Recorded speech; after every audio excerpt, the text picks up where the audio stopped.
আজ ছিল পঞ্চমী, তাই ভাবলাম একটু হেয়ার কেয়ার করে নিই। একটা DIY দেখেছিলাম, ওটাই আর কি অ্যাপ্লাই করলাম। নিচে গিয়ে দেখি সোসাইটিতে প্রিয়াঙ্কা সরকার এসছে, কোনো দিশা হসপিটাল বা কিছু একটা ওখান থেকে থ্রুতে। তারপরে ভাবলাম তোমাদের সাথে নেলসগুলো শেয়ার করি। আমি করেছিলাম নিয়ন গ্রিনের উপর অমরে। বোন ইচ্ছা ছিল একটা ফুল পাতা আঁকার, তাই একটা নেলসে ফুল পাতা এঁকেছে, বাদবাকি নেলসগুলো সিম্পল রেখেছে। মা তো বেশিরভাগ রেডের উপরে করে, তো একটাতে গ্লিটার একটাতে ফুল।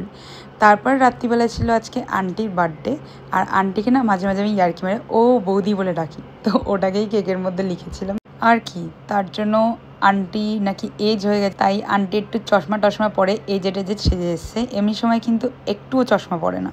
তারপরে আর কি এখানে কেক কেটে, কেক খাইয়ে, কেক মাখিয়ে বার্থডে সেলিব্রেট করা হলো। জন্মদিনে তো সেভাবে কিছু করা হয় না, তো যাই হোক কেক কেটেই এরকম করে বার্থডে সেলিব্রেট করলাম। এইটুখানি সময় আন্টিও খুব মজা করলো, আমরা সবাই মিলে একটু মজা করে নিলাম। আর আন্টিও একটু মজা করতে করতে আঙ্কেলকে ক্রিমও মাখিয়ে দিল। তারপর আমরা ডিনার করে একটা নতুন কুর্তি বানিয়েছিলাম, মানে মাই বানিয়েছিল, ওটা পরে সবাই মিলে চলে গেলাম ঠাকুর দেখতে। এবার আজকে আমার নেলসের সাথে আমার সালোয়ারটাও ম্যাচিং হয়ে গেছে। আমরা 3টে বাইক আর 6জন মিলে, মানে চতুর্থের দিন যারা যারা বেরিয়েছিলাম সবাই মিলে চলে গেলাম ঠাকুর দেখতে। তো আজকে ছিল আমাদের ডেস্টিনেশন বসুনগর আর বারাসাত। তো বসুনগরে ফার্স্টে একটা প্যান্ডেল দেখতে গেলাম, যেটা খুবই সুন্দর হয়েছিল। ফার্স্টে যদিও বা বুঝতে পারছিলাম না যে প্যান্ডেলটা কী দিয়ে বানানো, ভেবেছিলাম যে শোলা কেটে কেটে বা কিছু একটা দিয়ে বানানো।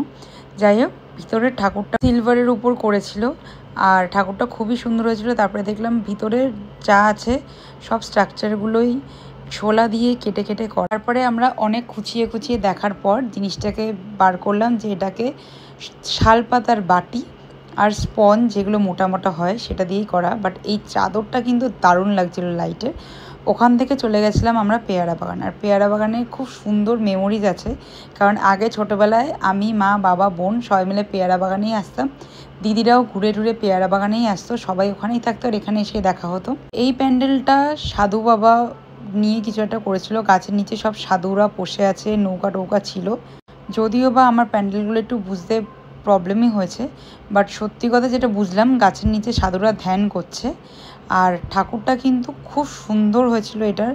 আর প্রতি বছরের থেকে আমার কেন জানি না মনে হয় এবার প্যান্ডেলটা একটু বেশি ভালো হয়েছে। যদিও বা আমি আগের বছর দেখিনি, বাট ছোটোবেলায় যত বছর দেখেছি তার থেকে তো মনে হচ্ছে এবারে প্যান্ডেলটা ছোট হয়েছে, বাট ভালো হয়েছে। এতগুলো ঠাকুর দেখেছি, সব কটা পার্ট 1-এ আনা সম্ভব না, তো পঞ্চমীর একটা পার্ট 2 মিনি ব্লগ করবো এখানেই।